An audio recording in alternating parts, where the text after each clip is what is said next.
السلام علیکم ورحمۃ اللہ وبرکاتہ.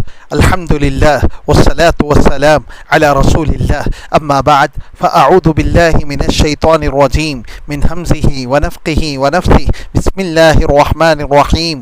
وإذا سألك عبادی عنی فإنی قریب اجیب دعوت الداعی اذا دعان فلیستجیبوا لی وليؤمنوا بی لعلہم یرشدون. محترم حضرات، اللہ تبارک و تعالیٰ کا ارشاد ہے کہ اور جب میرے بندے میرے بارے میں سوال کریں تو آپ اے نبی صلی اللہ علیہ وسلم بتا دیں کہ میں بالکل قریب ہوں، میں پکارنے والے کو جواب دیتا ہوں، اس کی دعا کو سنتا ہوں. چاہیے کہ مجھے پکاریں اور مجھ پر یقین رکھیں. محترم حضرات، اللہ تبارک و تعالیٰ نے دعا کی اہمیت کو قرآن مجید میں جا بجا بیان فرمایا ہے. قرآن مجید میں دعا پر مسلسل ابھارا گیا ہے. دعا کی اہمیت، دعا کی افادیت اپنی جگہ مسلم ہے. یقیناً جو بندے دعا کرتے ہیں اور مسلسل دعا کرتے ہیں قابل تعریف ہیں، اللہ کے نزدیک پسندیدہ بندے ہیں. اللہ تبارک و تعالی ہمیں ان بندوں میں شامل فرمائے جو کثرت سے دعائیں کرتے ہیں اور کثرت سے اللہ تبارک و تعالی کا قرب حاصل کرتے ہیں. محترم حضرات، پیارے نبی صلی اللہ علیہ وسلم نے بخاری و مسلم وغیرہ میں فرمایا ہے کہ جب بندہ دعا کرتا ہے تو اللہ تبارک و تعالی تین چیزوں میں سے کوئی ایک چیز اسے ضرور بضرور عطا فرماتا ہے. یا تو جو دعا کر رہا ہے وہ چیز اس کو دے دیتا ہے، یا نہیں تو آنے والی بلا اور مصیبت کو اللہ تبارک و تعالی ٹال دیتا ہے دعا کی برکت سے، یا نہیں تو اللہ تبارک و تعالی آخرت کے لیے اس کو اسٹور کر کے رکھتا ہے، ذخیرہ کر کے رکھتا ہے. جب بندہ کل قیامت کے دن دیکھے گا تو کہے گا پروردگارا اتنا اجر اور ثواب میں نے تو نہیں کمایا. اللہ تبارک و تعالی فرمائیں گے بندے دنیا میں تیری دعائیں جو قبول نہیں کی گئی تھیں وہ آج بدلے کی شکل میں، اجر کی شکل میں تجھے دی جا رہی ہیں.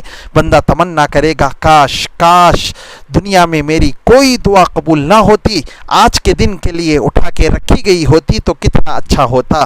یہ حدیث سننے کے بعد صحابہ اکرام نے کہا کہ اللہ کے نبی صلی اللہ علیہ وسلم تب تو ہم زیادہ سے زیادہ دعا کریں گے. تو آپ صلی اللہ علیہ وسلم نے فرمایا اللہ اکثر، اللہ تبارک و تعالی بھی زیادہ دے گا. محترم حضرات، دعا کا کوئی سائیڈ ایفیکٹ نہیں ہے. ساری دنیا کے لوگ بھی بیک وقت ایٹ اے ٹائم ٹوگیدر مل کے ایک ساتھ اللہ تبارک و تعالیٰ کی جناب میں پکاریں، ندا لگائیں، دعائیں کریں تو اللہ تبارک و تعالیٰ کی طرف سے یہ آواز نہیں آئے گا جیسے انسانوں کا طریقہ ہے call after some time network busy. Allah تبارک و تعالی ہرگز نہیں. اللہ لیس کمثلہ شیء ہے. سارے لوگوں کی دعائیں بیک وقت سننے اور اس کی جواب دینے کی اللہ تبارک و تعالی طاقت رکھتے ہیں. اللہ ہر چیز پر قدرت رکھتے ہیں. محترم حضرات، دعا کی افادیت مسلم ہے. دعا میں بھی مخفی دعا، تنہائی کی دعا، رات کی تاریکیوں میں دعا، خلوت میں دعا، یہ افادیت کا درجہ اور بڑھا دیتی ہے، اہمیت کا درجہ اور بڑھا دیتی ہے، مقبولیت کا درجہ اور بڑھا دیتی ہے.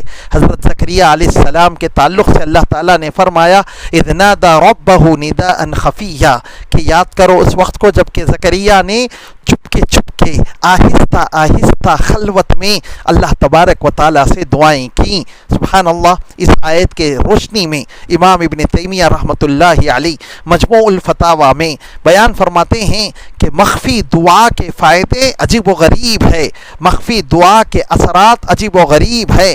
امام ابن تیمیہ رحمۃ اللہ علیہ فرماتے ہیں ایک بندہ مخفی دعا کرتا ہے، لوگوں کی نظروں سے اوجھل ہو کے دعا کرتا ہے، خلوت میں دعائیں کرتا ہے، رات کی تاریکی میں دعا کرتا ہے، اس کا فائدہ سب سے پہلے حاصل یہ ہوگا کہ بندہ گویا اللہ پر ایمان رکھ رہا ہے. ایمان بندے کا مضبوط ہے کہ اللہ تعالیٰ سن رہا ہے. میں آہستہ پکار رہا ہوں تب بھی اللہ تبارک و تعالیٰ سن رہا ہے اور جواب دینے کی اللہ تبارک و تعالیٰ پوری طاقت رکھتا ہے. بندہ ایمان، مضبوط ایمان کے ساتھ اللہ تبارک و تعالیٰ کو پکارنے والا بندہ ہوگا. یہ ایک فائدہ ہوگا. دوسرا فائدہ یہ ہوگا کہ بندہ عاجزی، تضرع، انکساری بدرجہ اولا کر سکے گا تنہائی کی دعا میں. تنہائی کی دعا میں تضرع زیادہ آئے گا بنسبت جلوت کی دعا کے. لوگوں کی نظروں میں دعا جو کر رہا ہے، لوگوں کے درمیان میں جو دعا کر رہا ہے، اس کی بنسبت اس کے مقابلے میں تنہائی میں جو دعا ہوگی، سبحان اللہ، اس میں تضرع زیادہ پا سکے گا اور اللہ کے یہاں یہ قابلیت کا، مقبولیت کا درجہ اختیار کر سکے گا. حسن بصری رحمۃ اللہ علیہ فرماتے ہیں جلوت کی دعا میں اور خلوت کی دعا میں دونوں میں فرق، بہت عجیب و غریب فرق پایا جاتا ہے. امام حسن بصری رحمۃ اللہ علیہ فرماتے ہیں کہ خلوت کی دعا، تنہائی کی دعا، جلوت کی دعا کے مقابلے میں لوگوں کی نظروں میں جو دعا ہو رہی ہے، لوگوں کے سامنے جو دعا ہو رہی، اس کے مقابلے میں 70 گنا زیادہ وزن رکھتی ہے، دگنا اہمیت کی حامل ہے. اللہ ہمیں تنہا دعاؤں کو لازم پکڑنے کی، تنہائی میں دعاؤں کو لازم پکڑنے کی اللہ توفیق عطا فرمائے، آمین. اسی طرح سے تنہائی میں دعا کا ایک فائدہ یہ ہوتا ہے کہ ادب، تعظیم زیادہ کر سکتا ہے بندہ خلوت میں دعا کے بنسبت جلوت میں دعا بندہ کر رہا، ادب تعظیم اتنا نہیں کر پائے گا، یا تو ریاکاری کی نظر ہو جائے گا، یا تکبر کی یا دکھاوے کی نظر ہو جائے گا. اللہ ہمیں عمل کی توفیق عطا فرمائے.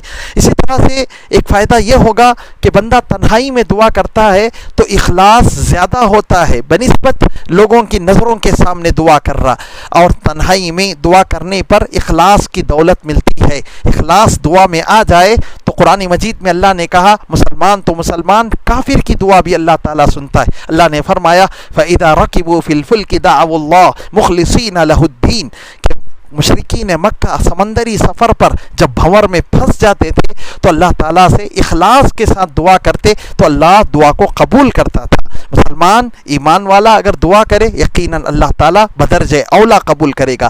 اسی طرح سے ایک فائدہ تنہائی میں دعا کرنے کا یہ حاصل ہوگا کہ دل کا جماؤ ہوگا، دل کا ٹھہراؤ ہوگا، دل جمعی حاصل ہوگی. اسی طرح سے ایک فائدہ یہ ہوگا کہ تنہائی میں بندہ دعا کر رہا ہے، یہ احساس جاگے گا کہ اللہ میرے قریب ہے، اللہ بالکل قریب ہے. احادیث میں پیارے نبی صلی اللہ علیہ وسلم نے باقاعدہ اس کی تعلیم دی ہے، زور زور سے دعا کرنے سے منع کیا. فرمایا کہ تم جس کو پکار رہے ہو، جس ہستی کو تم پکار رہے ہو، وہ سننے والا ہے، وہ جواب دینے والا ہے، وہ غائب نہیں ہے، وہ دور نہیں ہے. اللہ تعالیٰ ہم سب کو عمل کی توفیق عطا فرمائے. اسی طرح سے تنہائی میں اور خلوت میں دعا کرنے کا ایک فائدہ یہ ہوگا کہ تسلسل برقرار رہے گا اور اکتاہٹ نہیں آئے گی.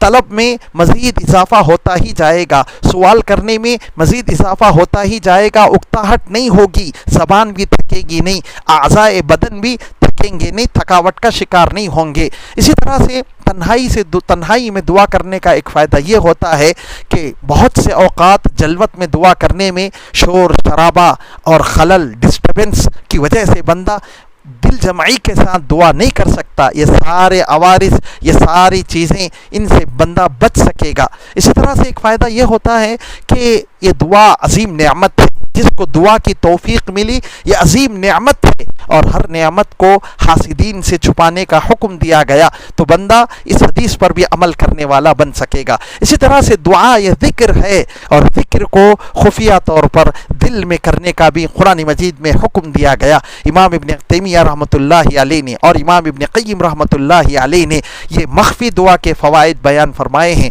محترم حضرات، اللہ تبارک و تعالیٰ چاہتے یہ ہیں کہ بندے دعائیں کریں، بندے اللہ تعالیٰ سے لو لگائیں، بندے تسرع اور عاجزی کے ساتھ اللہ سے مانگے. جو لوگ نہیں مانگتے ہیں، جو لوگ نہیں سوال کرتے ہیں، اللہ ان سے ناراض ہوتا. شاعر کہتے ہیں کہ ہم تو مائل بکرم ہیں، کوئی سائل ہی نہیں، راہ دکھلائیں کسے، رہ روے منزل ہی نہیں. یہ اللہ تبارک و تعالیٰ کا فرمان ہے جس کو علامہ اقبال نے شعر میں ڈھالا ہے. دعائے رب العالمین سے اللہ کہنے سے زیادہ عمل کی توفیق دے، سننے سے زیادہ عمل کی توفیق دے، آمین. وصلی اللہ تعالیٰ علی النبی وآخر دعوانا ان الحمد للہ رب العالمین.